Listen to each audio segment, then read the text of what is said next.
Halo Canom, kita tahu khususnya pada masa pandemi COVID-19 ini, banyak kasus perkawinan usia dini atau perkawinan anak yang terjadi karena kehamilan yang tidak dikehendaki, yang kemudian berakhir dengan perceraian. Yuk kita kupas ya. Tahukah kalian, bagaimana sih perilaku pacaran remaja saat ini? Pernahkah kalian mendengar atau bahkan melihat sendiri bagaimana pacaran mereka? Seiring dengan berkembangnya teknologi informasi dan media sosial yang mudah diakses oleh remaja, perilaku pacaran remaja saat ini sangat memprihatinkan.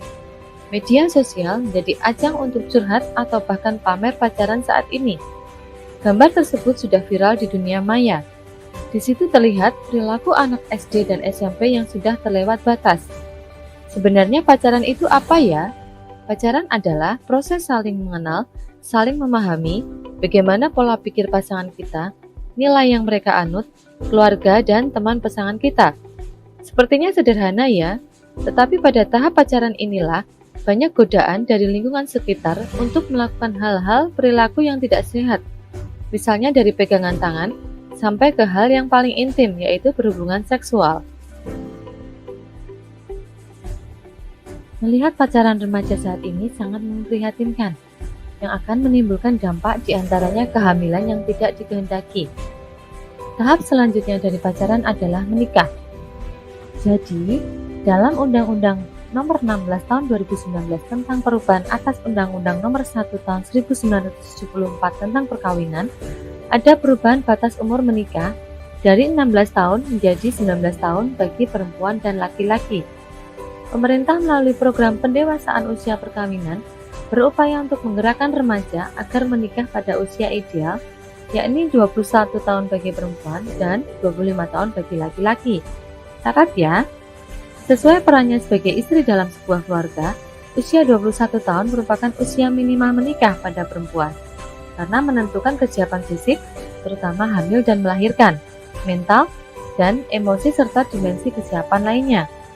Sedangkan laki-laki yang berperan sebagai suami, usia 25 tahun sudah memiliki kesiapan keuangan dengan memiliki pendapatan atau penghasilan untuk memenuhi kebutuhan keluarga. Nah, kalau kalian mau memasuki gerbang pernikahan, cek dulu beberapa kesiapan kalian ya. Pertama, siap mental. Kedua, siap emosi. Ketiga, siap finansial. Keempat, siap fisik. Kelima, siap sosial. Keenam, siap intelektual. Dan yang terakhir, siap life skill.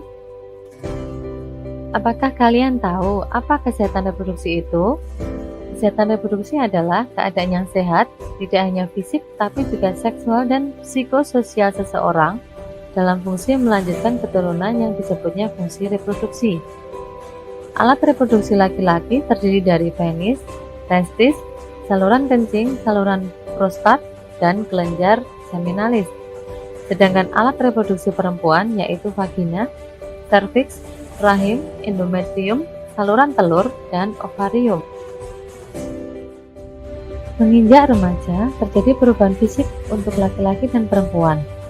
Pada laki-laki, dada dan badan yang tumbuh besar, muncul jagung dan perubahan suara, pengalaman mimpi basah, dan muncul rambut pada kelamin.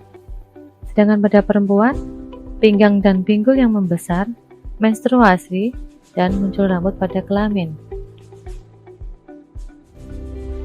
Hai para gadis, apakah kalian tahu bagaimana kehamilan itu bisa terjadi? Nah, kehamilan terjadi setelah hubungan seksual antara laki-laki dan perempuan. Pertemuan antara sel sperma dan sel telur ini kemudian menjadi zigot yang membelah berkali-kali kemudian membentuk janin. Inilah yang disebut dengan kehamilan. Kalau kehamilan pada remaja bagaimana ya? Risiko gangguan pada masa kehamilan dan kematian lebih besar pada remaja karena belum matangnya sistem reproduksi. Biasanya kehamilan pada remaja ini terjadi karena perilaku pacaran remaja yang tidak baik. Banyak yang melakukan hubungan seksual sebelum menikah.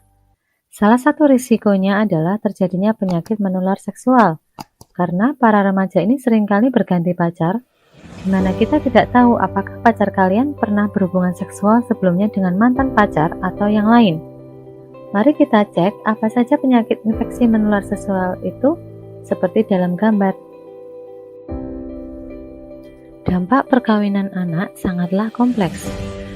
Banyak anak putus sekolah, kemudian banyak pekerja anak dengan upah yang rendah, sehingga angka kemiskinan semakin meningkat. Banyak kekerasan dalam rumah tangga, pola asuh salah kepada anak, kelainan kesehatan mental, angka kematian ibu dan anak meningkat, kanker serviks, preeklamsia, stunting, dan BPLR. Nah, sangat prihatin ya. Sebagai canom yang oke punya, perhatikan ini ya. Belajar kelola dorongan seks dengan bertanggung jawab, bergaul sesuai norma yang berlaku, paham dengan perilaku seksual berisiko, tidak melakukan hubungan seksual sebelum menikah, menjaga kebersihan dan kesehatan organ reproduksi, manfaatkan waktu dengan kegiatan yang positif, hindari rasa insecure. Mari kita bersama-sama cegah perkawinan anak. Yuk kita simak video dari perwakilan genre DIY ya. Halo canom dimanapun kalian berada, masih yakin mau nikah dini? Udah siap mental, siap psikis, siap ekonomi, siap sosial, siap intelektual? Banyak kan siapnya? So, dipikirkan lebih matang lagi ya, dan ingat 2125 keren. 21 tahun untuk perempuan dan 25 tahun untuk laki-laki. Don't hurry to get married. Stop perkawinan anak.